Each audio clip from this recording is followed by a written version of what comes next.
I had to cut the firewall completely out. You know, there's on a 3031 Model A, they're spot welded through these holes in the side of the cowl, and this would normally be the gas tank, so it just screws to the top of the firewall. But since the engine in this car is so big, being a Hemi, I had to actually put recesses in the firewall for the valve covers in the head, and that's what these cutouts here are.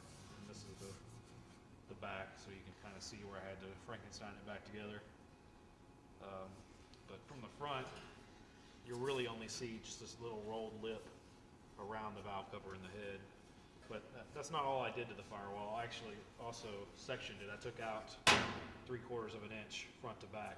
So if you see this side, you can see where I welded it. So it's actually a little bit more flush with the edge of the cowl, whereas on a 3031 Model A Coupe, the firewall sticks out quite a ways, and I was going to have to put too big of a cutout in the firewall because of the engine placement. So to avoid that, the first thing I did was actually section the firewall front to back. And to do that, I had to split it down the middle.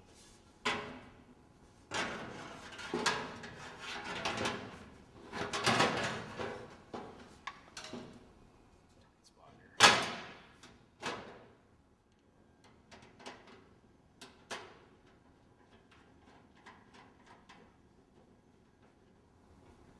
Well, so now the firewall has been sectioned, and I put the recesses for the valve covers and heads in it. I'm still left with a gap here in the middle. So I'm gonna have to build basically just a cove for the distributor, which means to get the distributor in and out, it's not gonna be very easy. You'll have to slide the body back to get the distributor completely in and out, but I wanna leave enough height where we can walk at a tooth if we need to, or get the cap off if we need to. But I don't wanna do the cutout real tall, which would have to be to get the distributor in and out easily. So this is basically where it's gonna end up. The good thing about that is it leaves this body line in the firewall, and that's the whole reason for doing this. I want the firewall to appear stock, even though it's been heavily modified. I want it to appear stock, at least in this top section, where the factory beads are rolled into the firewall. And the other good thing about this is I can use the radiator support rod mounts on the firewall. They'll have to be modified slightly, but I can actually use them. So again, to keep that stock appearance. It would have been a lot easier just to make a flat firewall recessed into the cowl, but doing it this way, again, it lends itself to being more of that prototype look that I keep going back to. And to me, it just looks right.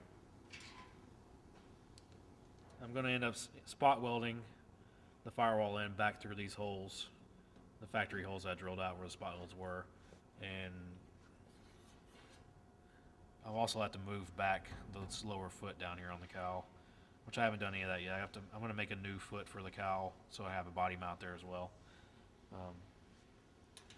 But you can see how this follows the shape of the valve cover. This follows the shape of the head, and it looks like it's stamped because I have this rolled edge and also shorten these beads. So you can still get the valve cover off even though it's set back into the firewall. So I've already started fitting the windshield frame. It's a 3334 windshield frame that basically fit right into this windshield header and cowl section that I added to the car. It's still not perfect. I need to go in and fit it a little better before I weld it together. But it is going to go right in without too much trouble. The good thing about it is, since it's flat glass, it'll be no problem to cut the windshield as long as I get the angles right, top and bottom.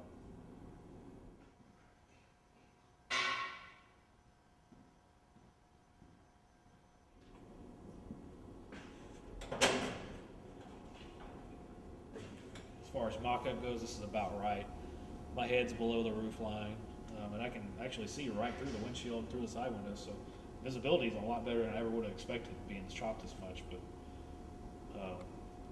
once the roof's enclosed, it will be a little claustrophobic. If Lindsay were claustrophobic, we'd have a problem. But it's definitely getting there. I never would have thought that you'd be able to see out of it this well, being chopped this much, but a lot of that has to do with the windshield. Since there's no visor now, and the windshield's actually cut up into the body a little higher than it would have been had I kept the Model A windshield, it actually helps with the visibility. Lindsay and I decided to do cowl steering in this car, and the good thing about mocking up the seat is I can actually go ahead and start fitting the steering as well. And I've just got it mocked up right now with a 2x4 or 2x6, and I did go ahead and cut the hole in the cowl, so I know where it's pretty much located now.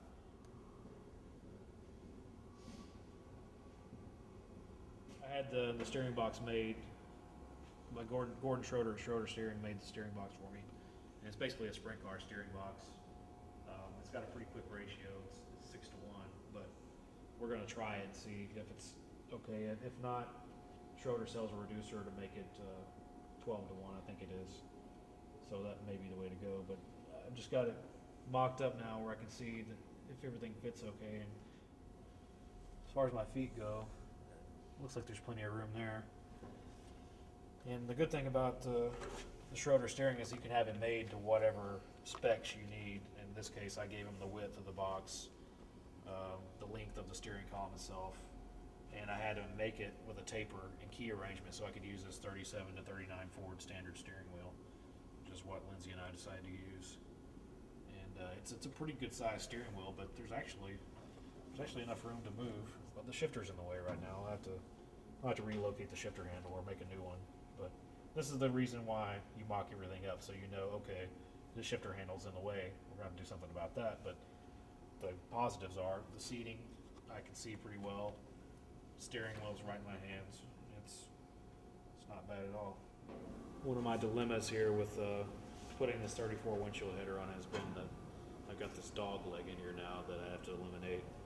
And I think the easiest thing to do is going to be to make a filler panel that starts here and comes back all the way to here, sort of a triangle shape. And then I think from there I'm probably going to have to make a flange all the way around the opening that'll give the insert a way to attach. And I don't know if I should make it out of sheet metal or plate yet. I'm still debating that, but that appears to be the best plan of action right now, just to extend this line from here back and then make a new flange all the way around rather than trying to break an edge and everything else. I think just building a flange is going to be the way to go. I'm gonna mock up the roof insert. This insert was actually on here whenever Lindsay brought the car to me. It was a stock Model A, but somebody had filled the roof a while back, which is pretty common. Model A roofs are bad about leaking once they get older, you know, being a canvas type cover, cotton batting, chicken wire and wood.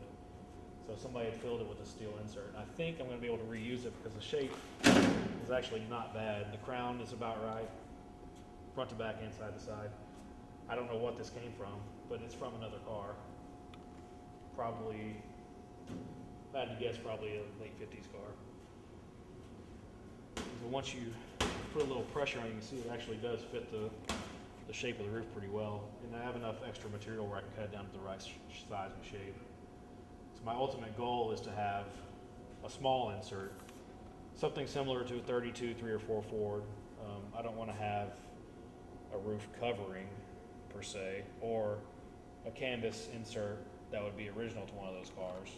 It's actually going to stay, it'll be painted.